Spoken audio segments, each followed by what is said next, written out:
I remember the sound before the end, the endless hum of the manufactorum, the rhythm of purpose, the illusion of safety. We worked until our hands bled, building weapons for wars we would never see, believing that the Emperor watched over every bolt and spark.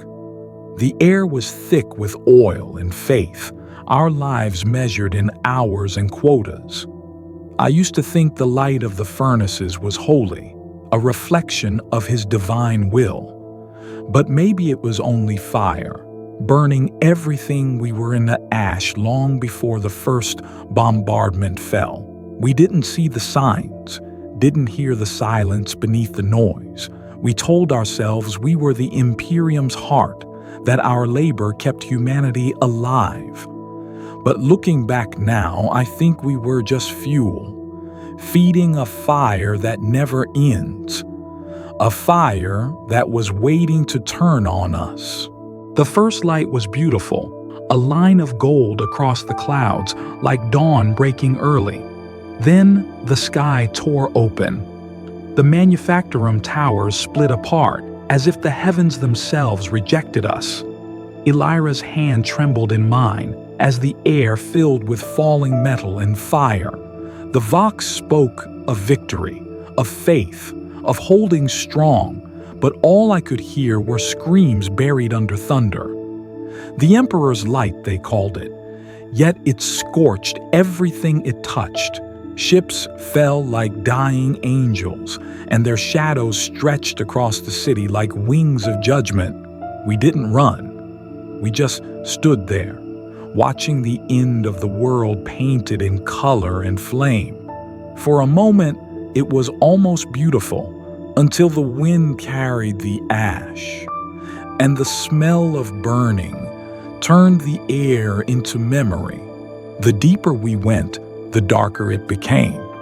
The tunnels swallowed the light, and with it, hope. People pressed shoulder to shoulder, faces gray with dust, whispering prayers that sounded more like apologies. The air was thick with the smell of oil and fear. A preacher's voice echoed somewhere ahead, promising salvation if we just kept walking. I looked at Lena. She didn't cry, didn't ask questions. She only held that toy, the tiny Aquila she believed could keep the monsters away. Elira whispered that the Emperor was with us, but her voice shook. I think she knew the truth before I did. Down here, he couldn't see us. Down here, there was only the hum of the dying world above, and the sound of footsteps that never seemed to end.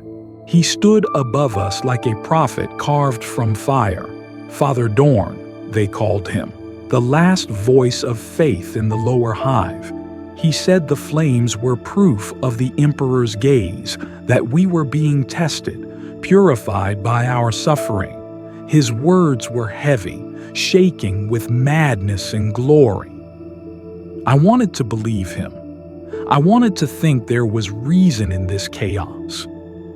But when the bombardment hit the chapel, the stained glass turned into knives of light, and the faithful fell screaming beneath the weight of the ceiling.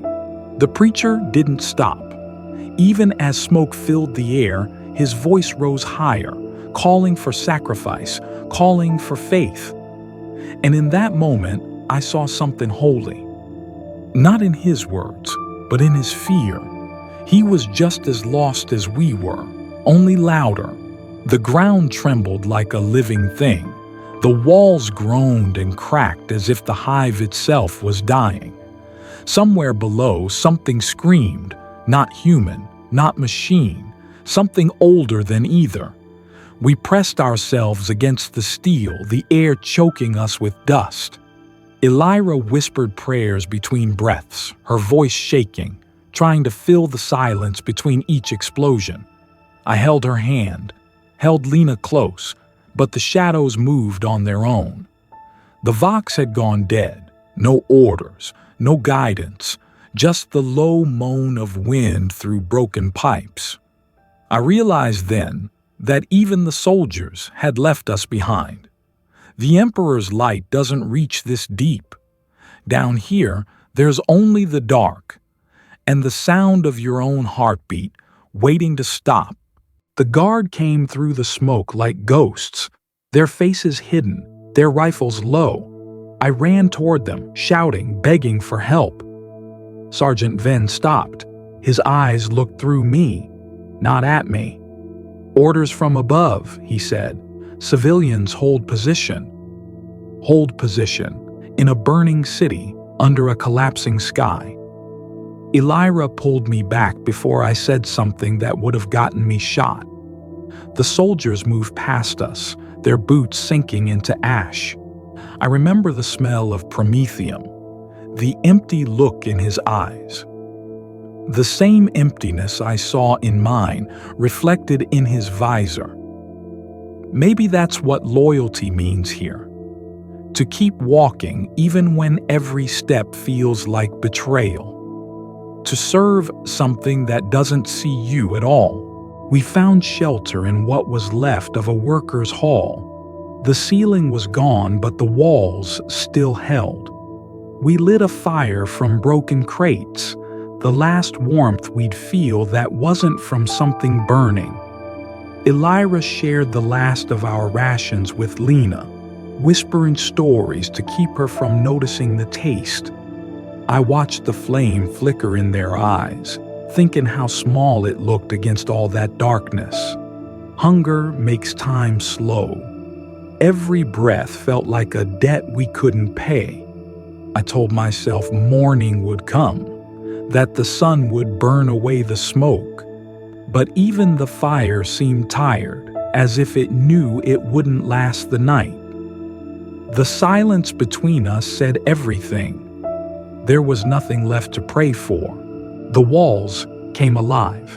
Metal screamed, light shattered, and the world turned into dust. I remember Elira's voice, not the words, just the sound, raw and breaking. I held Lena and ran, though there was nowhere left to run to. Behind us, something moved in the smoke, something that shouldn't exist. Its shadow crawled across the walls like ink spreading through water. I didn't look back, couldn't. Elira's footsteps faded behind me, swallowed by the roar of collapsing stone. I screamed her name until my throat tore, but only the echoes answered. The air was alive with fire, and in that light, I saw the truth. The Emperor hadn't abandoned us. We had been abandoned long before he noticed we were gone. I found an old Vox unit among the rubble. It still works, somehow. The batteries hum like a heartbeat. I don't know who will hear this. Maybe no one. Maybe that's mercy. My name is Marken Veyl. This was Hive Veilstrom, once home to billions. I don't know how many are left. Maybe it's just me now. Elira's gone. Lena, I can't even say it. The sky's quiet now, but it's not peace. It's just the absence of noise. I used to pray every day that he would see us. But now, I hope he doesn't. I hope he never looks down again. Because if this is what his light looks like, then darkness might be the kinder thing. The wind has stopped. The ash falls softly, like snow. The fires are gone and the world feels hollow, a shell left behind after the soul has fled. I sit here by what's left of the chapel, watching the candle burn. It flickers when I breathe, as if it wants to leave too. Maybe this is what the Emperor meant by faith, to hold the light even when you know it's fading. Maybe he never promised salvation, only the strength to keep believing. The city sleeps beneath its own ashes now. No more prayers, no more orders, no more sky. Only the whisper of a flame that refuses to die. If anyone finds this, remember us, not as martyrs or servants, just as people, small, frightened, and still hoping that someone, somewhere, might remember our names.